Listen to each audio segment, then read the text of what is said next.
তাহলে আমরা যে কিতাবটারে সঙ্গী বানাবো, কিতাবটার নাম সবাই বলেন। আমরা যে কিতাবটারে বন্ধু বানাবো, এই কিতাবটার নাম, এটা আল্লাহর কিতাব। এই কিতাব সংরক্ষণের দায়িত্ব নিয়েছে কে? এই কিতাবকে কেউ ধ্বংস করতে পারবে? এই কিতাবের পিছু লেগে কেউ সুবিধা করতে পারবে? এই কিতাবের তাফসির কেউ বন্ধ করতে পারবে না, অসম্ভব। করণের কথা ছড়িয়ে পড়বে যুগ থেকে যুগ, যুগান্তরে, দেশ থেকে দেশ, দেশান্তরে, ঠিক কি না?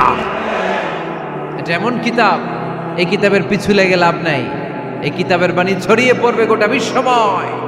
অনেকে অনেক ষড়যন্ত্র করেছে এই কিতাবকে ধ্বংস করে দেওয়ার।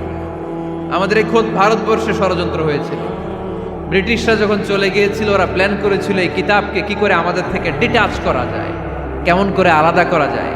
এর একটা কমিটি করে দিয়েছে, আপনারা গবেষণা করে দেখেন এই ভারতবর্ষ থেকে কেমন করে কোরআন দূর করা যায়। তারা বুদ্ধি করে বলল, এক কাজ করি, কারণ তাদের কোরআনের কপিগুলো মসজিদ থেকে বের করে আমরা আগুন দিয়ে জ্বালাই দিব, তাইলেই কোরআন শেষ। কোরআনের কপি যদি আগুন দিয়ে জ্বালায় দেওয়া হয়, তাহলে তার পৃথিবীতে কোরআন থাকবে না, না থাকবে?